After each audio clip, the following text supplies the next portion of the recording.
Lots of people make French toast, and we do too in our house, but we like to make a French toast that's a little bit different.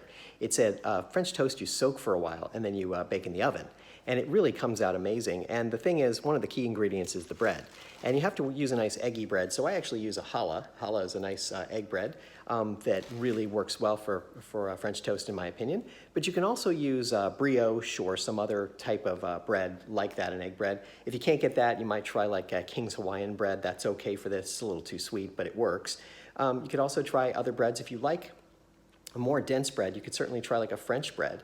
But you'll want to soak that in milk for a little while before you actually start getting into the recipe, because I think it's important that it gets a little softer before you eat it. But it is really good, and I'm going to get started with making some French toast. All right, so we're going to go ahead and take our loaf, and we're going to slice hunks off of it. We're just going to slice it like bread. We're going to make pieces that are maybe an inch thick or so, maybe a little less. You want them to be thick enough so they become chewy and a little crunchy on the edges, but you want them to make sure that they hold together too. So it's sort of a fine line you want to pick. So I like to do it about this size. I'll just slice off all the pieces and have them here.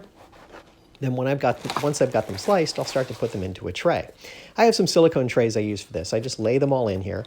One loaf will fit in my 2 trays here. You kind of have to adjust it a little bit and decide what's going to fit for you depending on the number of pieces you've made, how big your loaf is, and so forth, but that works for me. And now that they're all laid into my pans, I can go ahead and think about what I'm going to put on them. So what I like to do is I like to actually let them sit for a while with a mixture of eggs and milk. So for this amount, I'll use about a cup of milk and about 3 eggs.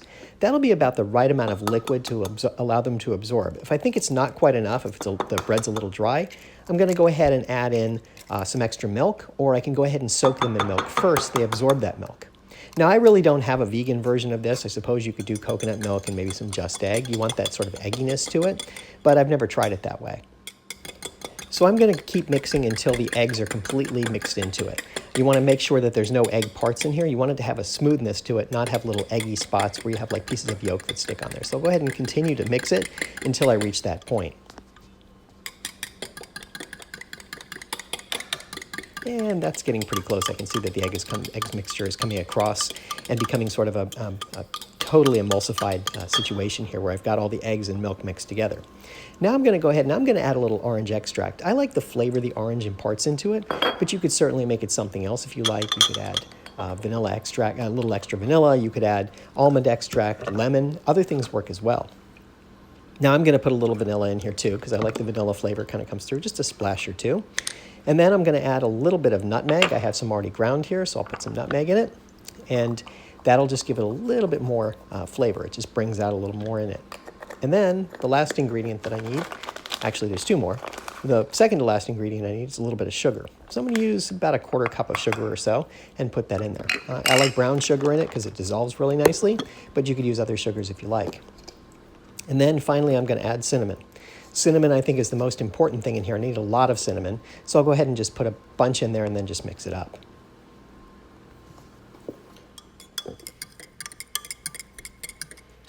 So what I want to do is just stir it until the cinnamon is completely dissolved in there. That gives me a pretty good idea of what it's looking like, and that way the brown sugar starts to mix up too, so it's sort of in the liquid and not little pieces of brown sugar that are stuck in there. When it's done, it should look something like this, and I'm ready to pour it onto my bread to make sure that it starts to absorb some of the liquid. So you can see that everything's pretty well dissolved in there. There's no pieces of brown sugar. We're ready to actually use it. So I'll go ahead and start getting this ready to pour onto my bread, and we can get started.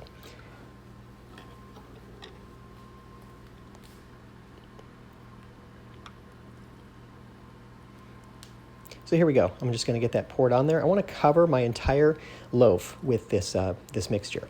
Now, as you start to see it come out, you'll see that some of the cinnamon is stuck to the top, so those will be a little more brown and have a little more cinnamon. I'm going to have to kind of shove that off a little bit and mix it just a little more on top. Maybe use a spatula to scoop a little up and move it to some other sides because it may not have as much of the cinnamon in other parts. So I just kind of have to watch that. That's one thing that kind of happens sometimes. Now I'm going to go ahead and pour it over the entire thing, let it soak for a minute or two, and then I'm going to flip it over. I'll use my fork to just kind of help move around the cinnamon a little bit, but I'll go ahead and flip them over when I'm ready here because they've started to absorb some of the liquid. And you can see some liquid in the bottom of the vessel too that's going to continue to absorb into it. So I'll just flip them over and then I'll go ahead and repeat this process on the other side with adding some of the liquid to the other side of my bread.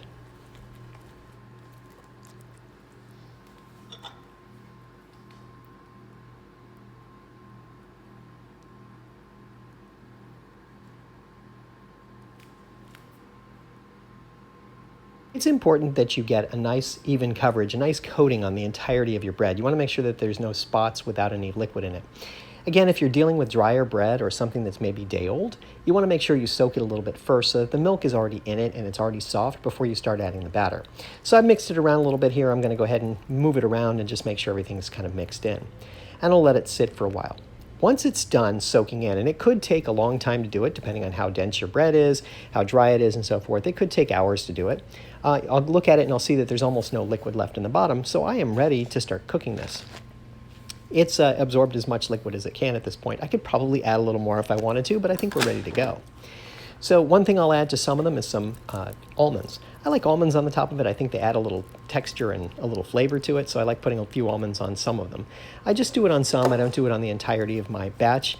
Some people in my family like it without the almonds, so I leave some without. But there you go. Now the dish is ready to go. They look really good going in. You could make this overnight and let it sit and put it in first thing in the morning if you want to. That works really well as well. So into the oven they go, and they're going to cook for about 20 minutes. In that 20-minute cook time, you're going to find that they're going to come out really nice. So we're at about 350 or so, and that's just going to allow the moisture to kind of come out of them. The egg will cook just a little bit. They'll start to crisp up, and they come out really, really nice. So after my 20 minutes is up, I'm ready to take them out, and here's what they look like. You can see that they're starting to really come together nicely.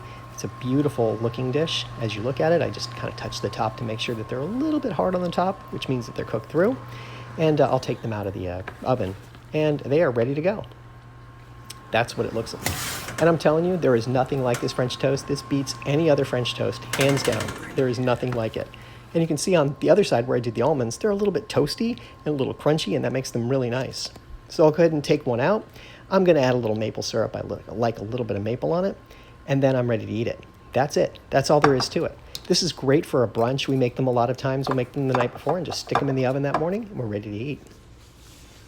So when I've got it here, you can see how it looks on the plate. Nice thickness to it. I'm going to go ahead and cut a piece off here, and we'll have a look at it. You can see how it's kind of a little crunchy on the outside and just soft and beautiful on the inside. And that is what you call French toast. That's much better than anything you can get anywhere. So give it a shot.